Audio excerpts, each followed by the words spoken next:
Welcome to the NanoCap podcast. I'm your host, Will Chernlin, and I'm excited to have you join me on this journey through the world of NanoCap companies.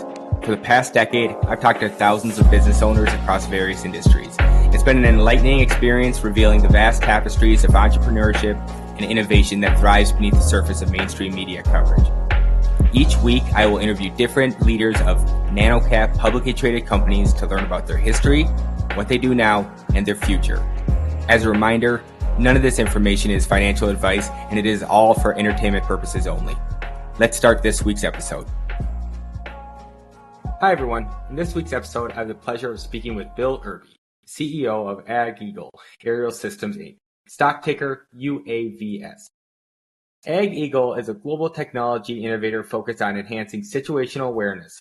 The company provides customer-centric advanced robotic solutions and is currently focused on autonomous drones that have a high value and solve a mission-critical problems. Bill, thanks for coming on the podcast. My pleasure. Thanks for having me, Will. So, Bill, I love kind of just hearing a little bit about your background before you got into AgEagle. And I was looking through your background at the Naval Academy and then the Marines and then Northrop Grumman. What was it like working at Northrop Grumman kind of right after the Last Supper, where they trimmed down a lot of the defense spending and such? What was the kind of general atmosphere like when you entered the industry at a very interesting time?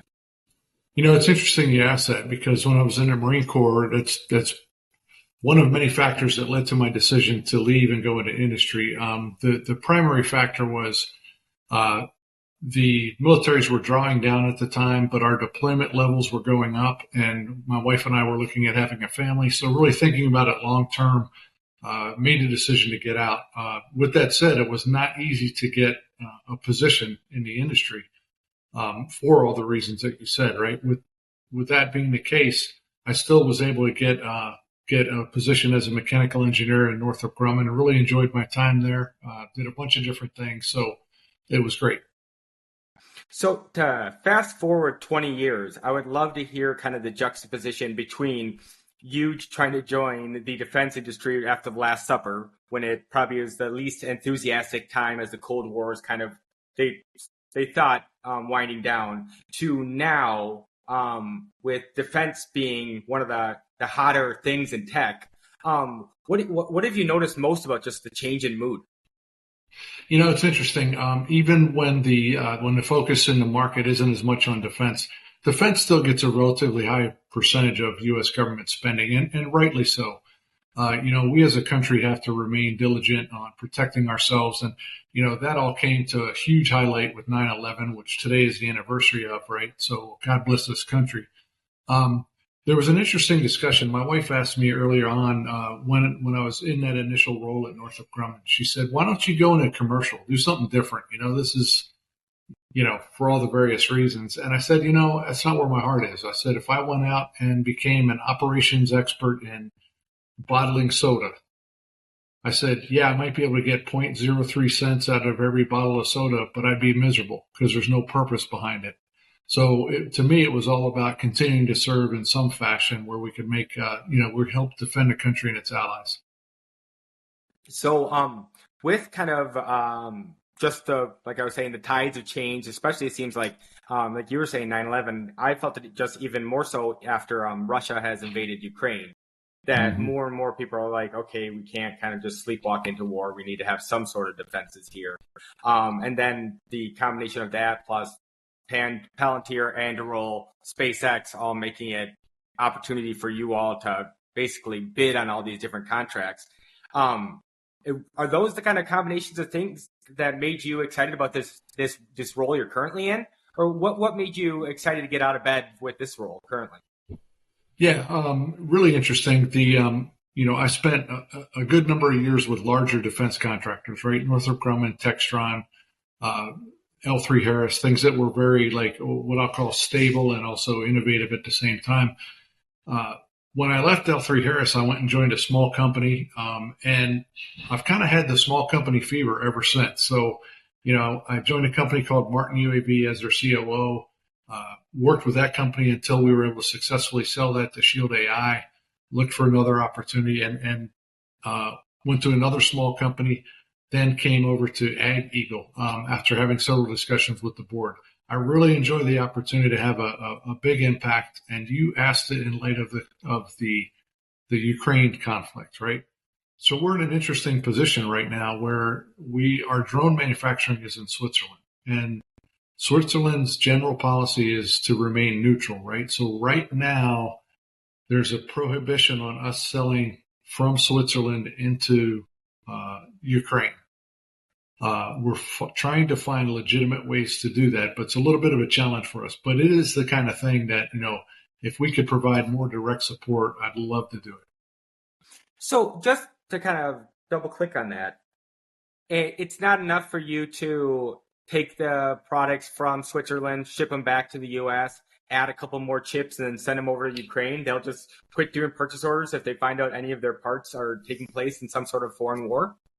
That's right. There's a pretty direct prohibition on anything that's designed and produced in that factory to go over for use in Ukraine. And again, we try to evaluate the laws to make sure we're, number one, we're complying, because you don't want to be, out of compliance. That's a big issue. And number two, if there are legitimate ways to help support the initiative, I think I'd love to support Ukraine because, Russia's totally unjustified in their assault against Ukraine. And again, if there were ways to support, we would love to do it. So I've kind of hinted at it, but in your own words, what does AgEagle do? What makes you all special? AgEagle got its start in an agricultural industry, hence the name. It was started initially by a farmer who worked on some hobby drones for his own interest and found applications for those for his own farm and then for neighbors. He went and created a company out of it in 2010. The company made progress as a private enterprise and went public in 2019, gained some funding, bought some other companies in the process. So we're all about two main product lines right now. Both have the purpose of remote sensing, right? So we consider ourselves really a remote sensing company.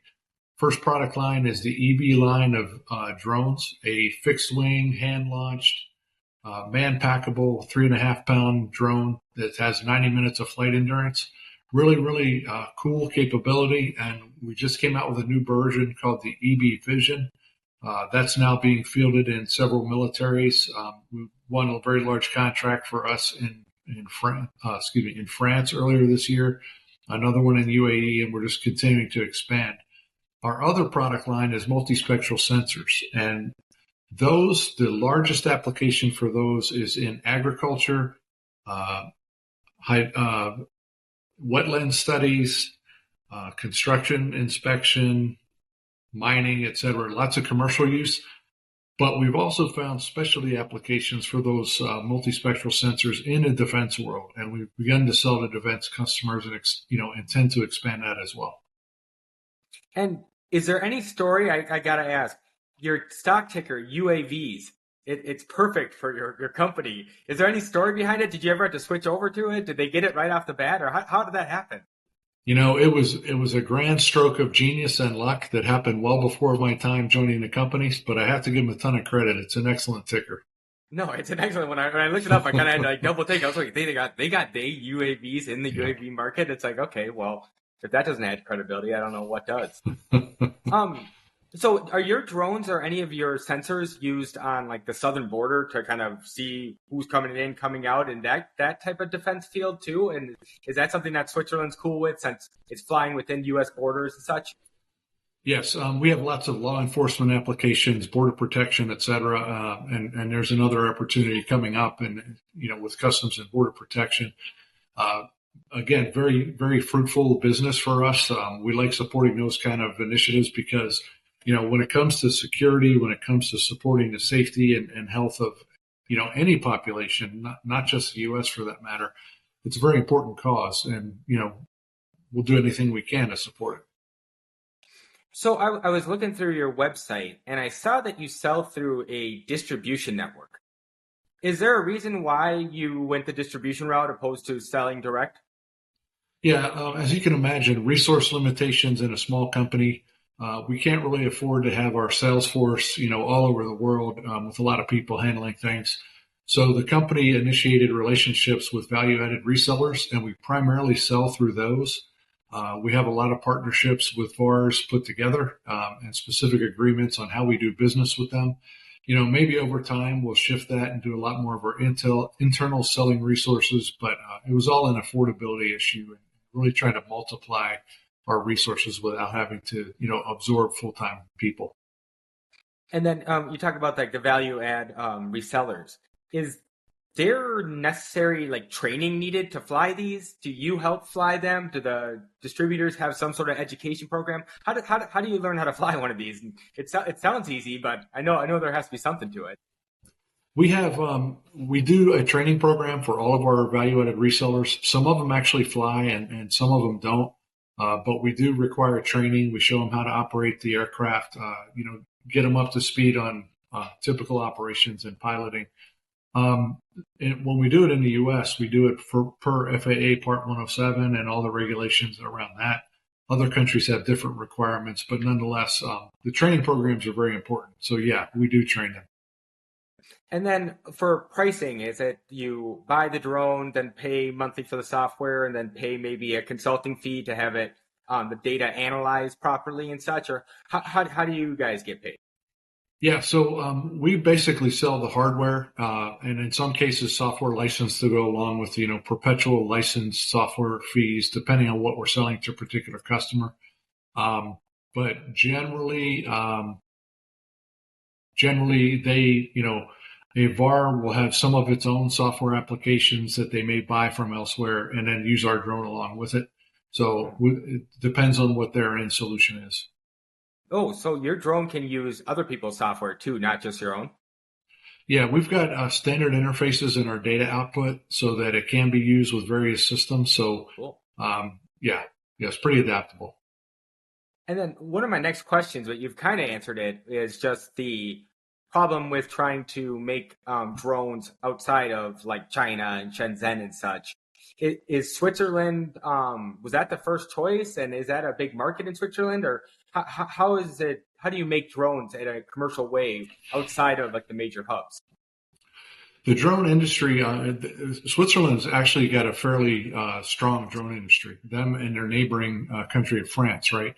And the section of Switzerland that we operate in is a city called Lausanne, which is in the French portion of Switzerland.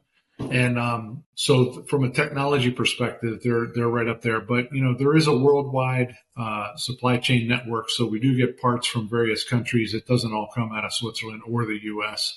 It all depends on what type of part we're talking about. Yeah.